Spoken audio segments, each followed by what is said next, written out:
It's your boy DJ Akademiks, and now Nicki Minaj. Now, she announced that with her Pink Print tour that's coming up, is getting started in Europe, and she's going on tour with Trigger. She says when she comes back to the States for the U.S. leg of that tour in the summer, she'll have her bae, her boo, Meek Mill, on the tour as well, which is kind of interesting. Now, if you don't know, Nicki Minaj is going on tour. The Pink Print tour is going to be in Europe, and to be honest, she's actually playing at some big arenas. I mean, I looked at the venues or the capacity for the venues she's playing at. She's playing from Norway all the way down to fucking like Liverpool. Like, so she's all over the place. Paris, France. She's in Dublin, Ireland. She's all over the place, and she's selling out. And I gotta assume these are sold out dates.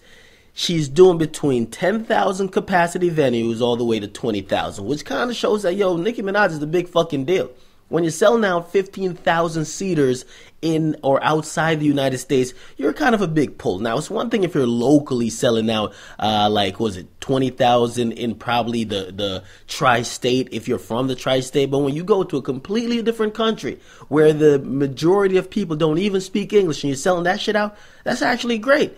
So she's going out with Trigger, and I guess all those international thoughts could get their share or their take on Trigger. And of course, Nicki will be bringing the ratchetivity across the seas. Now, when they come back and they haven't given full dates for the U.S. leg of the tour, Meek Mill's going to join them. Which I gotta say, man, this is the perks for these rappers that date pop singers or people who are kind of higher or outside their caliber when it comes to just career-wise, right? Even French Montana dating Chloe, right? That's a come up. Like, he got instantly like hundreds of thousands of more Twitter followers. Now TMZ's on his ass. TMZ knows who he is. They're paying attention to him. Kind of elevates himself. Even Meek Mill, and you could, within your bubble, you're probably like Meek Mill, Nicki, that they kind of like the same level, but not really.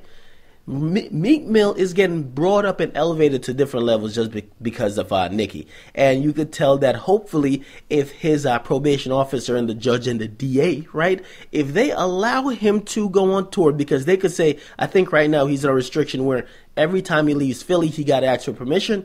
They could be like, motherfucker, you're not going nowhere, man. You better sit your ass in Philly. Hopefully he gets permission, because I haven't seen Meek Mill really go anywhere and really had problems. Right? Unlike Chris Brown, when he's on probation, he makes it clear that fuckery will not be tolerated around him. To keep it real, he's kind of like T.I., right? When T.I. got out of jail and T.I. went to a couple of clubs, anytime there was fuckery, he told people, he said, listen, I ain't gonna fuck it up for me because I'm not going back there.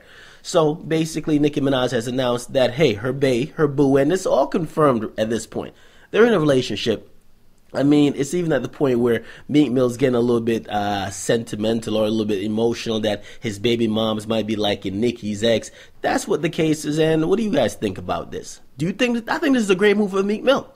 When you get somebody like Nicki Minaj, it helps your career. You go from being a hood rapper, a club rapper, to being a rapper who now becomes viable on the Billboard charts. You need to do a couple songs with her. If not, drop a fucking baby in her.